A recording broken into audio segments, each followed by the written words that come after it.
emergency? I'm calling from the Odyssey Lounge. We just got inside here. I guess somebody robbed it last night.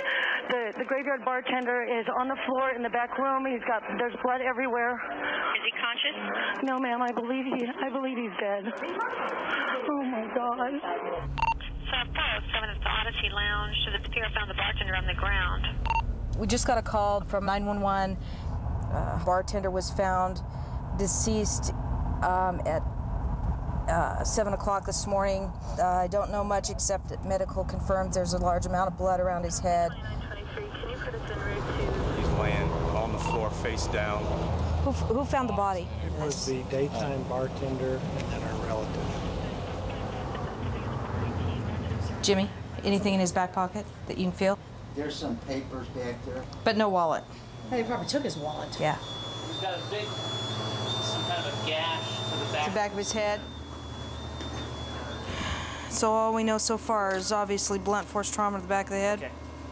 Or some sort of trauma to the back of the head. 600. Severe enough to make it. See those strands of tissue? So that's blunt force trauma. Yeah.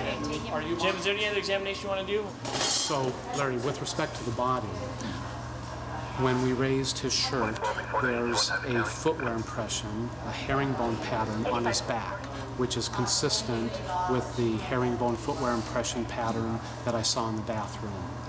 The herringbone pattern on the victim's back is perfect. It's beautiful. It's prints about this size, matches the herringbone print that's inside the bathroom. So all we need to do is find the feet that are in the shoes, and there's going to be blood on those shoes as well. Looks like it held him down when they hit him or something. Let's see, 60th birthday, would that be? 70th? Live 70 years of your life and some creep comes along and takes it for petty pocket change, and his family's got to find him like this? It's awful.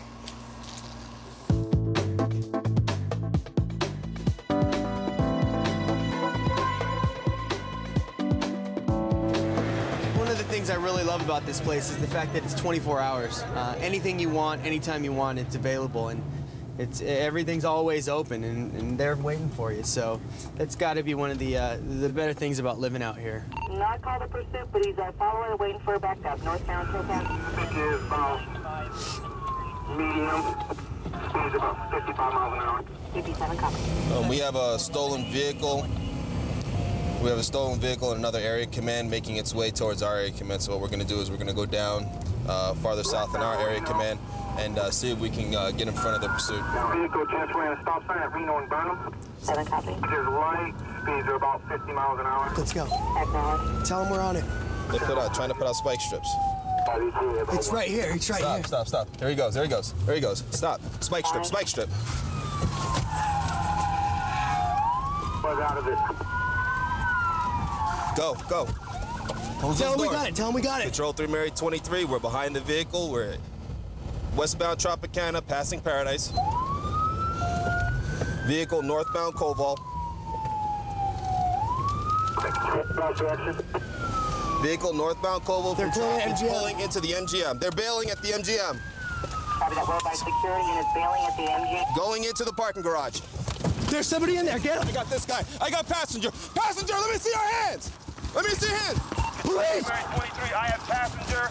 We have Get on the ground. Through the parking garage, going northbound in the parking garage. Get on the ground. Get on the ground. Get on the ground. Get on the ground.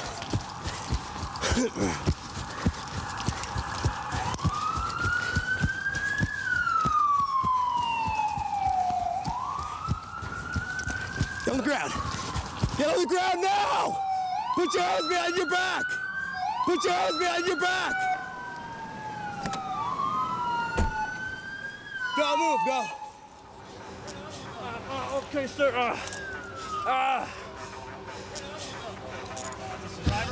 Yeah, it's the driver. Where's the driver? Roll over.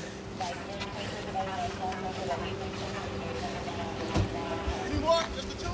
No, there's like... This is the driver. They're all in the garage, though. They're all in the garage right now. Why are you disrespecting me, sir? Because don't run. You ran. You disrespected me when you ran. When a police officer tells you to not run, you don't run. You know how many lives you just endangered? Get up.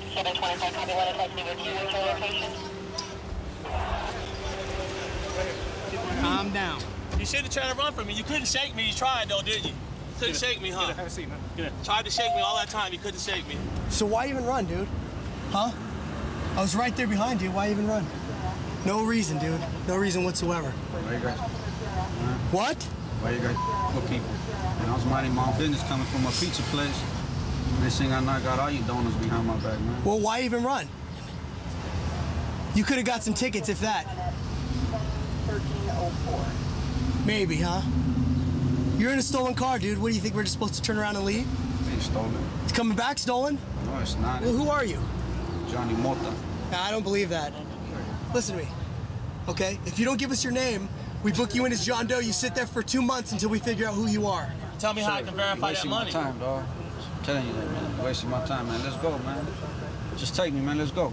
Let me be John Doe. Let's go, man. John Doe. I mean, he doesn't want to tell you who you are. You're already saying that's not who he is, so you just be John Doe. Well, he doesn't understand that. He's only helping himself. No, he understands. He knows he's going to jail, but... He understands, man. I'm going to find out how much money. He just wants to be difficult because he knows he's going to jail, so he doesn't want to cooperate. Sergeant just positively ID'd him. His boy rolled over, gave him up. Got his name, ran it, came back. Homicide suspect wanted by LAPD, $1.5 million bail. Nice catch, man. Good deal.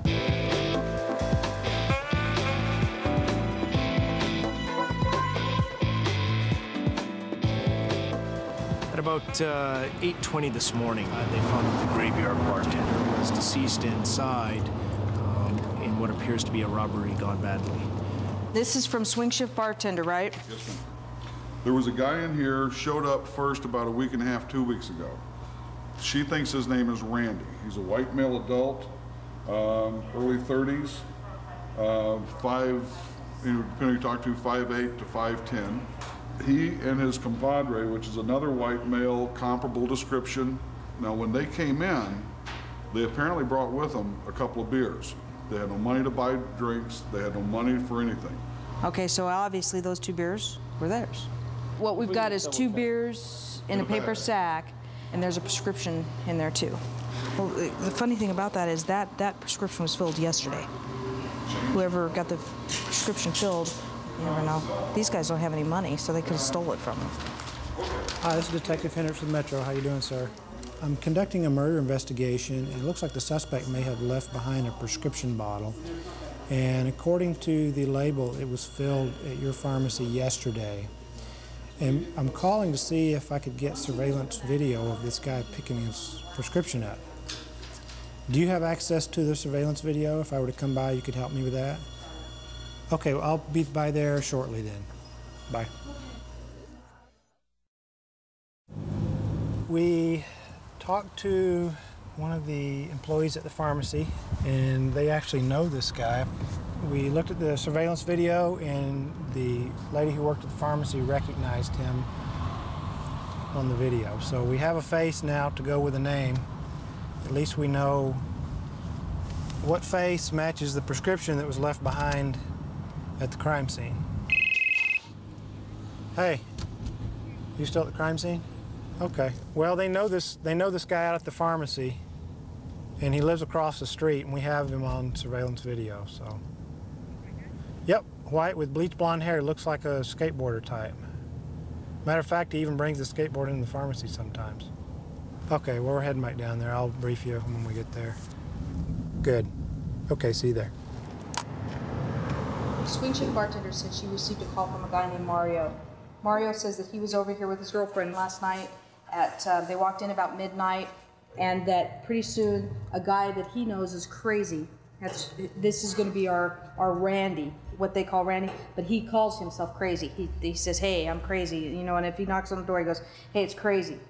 Well, Crazy and another white male walk in and sit right here. He says, he don't remember Crazy carrying anything. He said that Crazy was wearing a red t-shirt with nothing on it, was just plain red, and a red cap, red ball cap. That the guy next to him He described him pretty well, and he said he had a blue t-shirt on. Says he was dirty. His hair looked like he just got up. He's got blondish, dirty blondish hair, but it was just like he's a mess. He's like a street urchin. He said it was no later than 12:40, 12:45 when I walked out. And when I walked out, the only people here were David and his girlfriend, which is the swing shift bartender, Crazy, and his friend, period.